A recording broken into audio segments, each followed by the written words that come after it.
ప్రేమైన సహోదరి సహోదరులకు యేసుక్రీస్తు నామములో శుభములు. దేవుని యొక్క కృప మీకు కలుగునుగాక. ఈరోజు దేవుడు మనకిచ్చిన మాట రోమీయులకు రాసిన పత్రిక 6వ అధ్యాయము 20వ వచనం. మీరు పాపమునకు దాసులై ఉన్నప్పుడు నీతి విషయమై నిర్బంధము లేని వారై ఉంటిరి. ఈ మాటలు మనం రోమీయులకు రాసిన పత్రికలో పౌలు గారు రోమీ సంఘానికి తెలియజేసినట్లుగా మనం చూడగలం. ఇక్కడ ఆయన చెప్తున్నారు కదా, మీరు పాపమునకు దాసులై ఉన్నప్పుడు అంటే మనం లోకములో ఉన్నప్పుడు, లోకములో దేవుణ్ణి ఎరగనప్పుడు, దేవుడు అంటే ఎవరో తెలియనప్పుడు మనము మన ఇష్టానుసారంగా ఉంటూ పాపమునకు దాసులమై ఉన్నాము అని ఇక్కడ పౌలు గారు గుర్తు చేస్తున్నమాట. నిజానికి కూడా అప్పుడు మనస్సాక్షి లేకుండా ఏది చేసినా కూడా అది నిజమే అని అనేటట్టుగా మనము జీవించినట్టు మనకు అందరికీ తెలుసు అనమాట. కానీ ఎప్పుడైతే మనము క్రీస్తులోకి వచ్చామో ఇది పాపము, ఇది మంచిది కాదు, ఇది చెడ్డది, ఇలాగ అనకూడదు, ఇలాగ మన లోపట కూడా అనుకోకూడదు అనేది మనకి తెలిసిందనమాట. ఇక్కడ అందుకే పౌలు గారు అంటున్నారు కదా, మీరు పాపమునకు దాసులై ఉన్నప్పుడు నీతి విషయమై నిర్బంధము లేని వారై ఉంటారు. అంటే నీతి విషయంలో నిర్బంధము అంటే ఒక బంధము కలిగి లేని వారై ఉంటారు. అంటే నిర్బంధముగా అంటే ఇష్టమున్నట్టుగా అనమాట. నీతి చెయ్యాలి, నీతిగా జీవించాలి, నీతి విషయంలో మనం ఇలాగ నిలబడాలి. ఒక నిర్బంధము అంటే ఒక బంధింపబడిన వారిగా మనం లేకుండా విచ్చలవిడిగా జీవించినట్లుగా మనము ఇక్కడ పౌలు గారు తెలియజేస్తున్నమాట.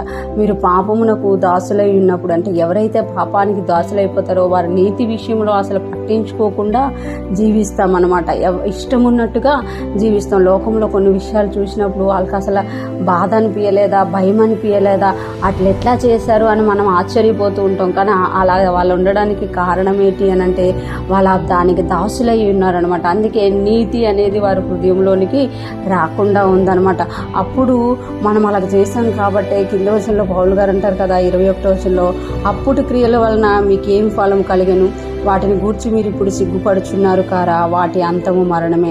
అంటే పాపమునకు దాసులమై ఉన్నప్పుడు, నీతి విషయం నిర్బంధం లేనప్పుడు మనము ఏం చేసామంట, ఆ క్రియలు ఇప్పుడు తలంచుకుంటే అంత ఫూలిస్గా ఎలాగ ప్రవర్తించాం, అంతగా మనం ఎలాగ చేసామని మనం పశ్చాత్తాపడుతూ ఉంటాం, బాధపడుతూ ఉంటాము. అంతేకాకుండా వాటిని గురించి మనం ఇప్పుడు సిగ్గుపడుతున్నాము. వాటి ఫలము అంట, వాటి అంతము మరణమే అని ఇక్కడ పౌలు గారు తెలియజేస్తున్నామట.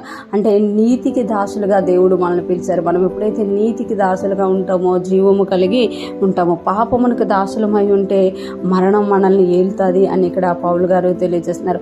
అప్పుడు పాపమునకు మీరు దాసులై ఉన్నప్పుడు నీతి విషయమై ఎలాగైతే నిర్బంధం లేని వారై ఉన్నారో, ఇప్పుడు నీతి విషయమై మీరు పిలువబడ్డారు కాబట్టి పాపం విషయంలో నిర్బంధం కలిగిన వారిగా లేని వారిగా ఉండాలి. ఎందుకంటే అది చేయాలంటే భయం కలిగిన వారిగా ఉండాలి అని పౌలు గారు మనల్ని ప్రోత్సహిస్తున్నామట. ఈరోజు ఫ్రెష్మన్న వింటున్న ప్రతి ఒక్కరు జ్ఞాపకం చేసుకోండి, దేవుడు మనల్ని పిలిచారు, దేవుడు మనల్ని రక్షించుకున్నారు, దేవుడు తన స్వరక్తం ఇచ్చి కనుక్కున్నారు కనుక పాపమునకు మనము ఇక ఏం చేయాలి, నిర్బంధము లేకుండా, దాంతో ఒక బంధము లేకుండా వదిలిపెట్టేసి నీతిగా జీవించడానికి, నీతితో కలిగి జీవించడానికి మనము ఇష్టపడాలి. ఎప్పుడైతే మనము నీతి పరిశుద్ధతలో ఎదుగుతామో, నీతిని ఆయన రాజ్యాన్ని వెతుకుతామో, మనకి ఏది అవసరమో అవన్నీ దేవుడు కూడా మనకు సమకూరుస్తారు. అటువంటి కృపా జ్ఞానం కలిగిన వారమై మనం ముందుకు సాగిపోదుం గాక. నీతి పరిశుద్ధతలో ఎదుగుతూ ఆయనకు మహిమకరంగా జీవించుదుము గాక. ఆమేన్.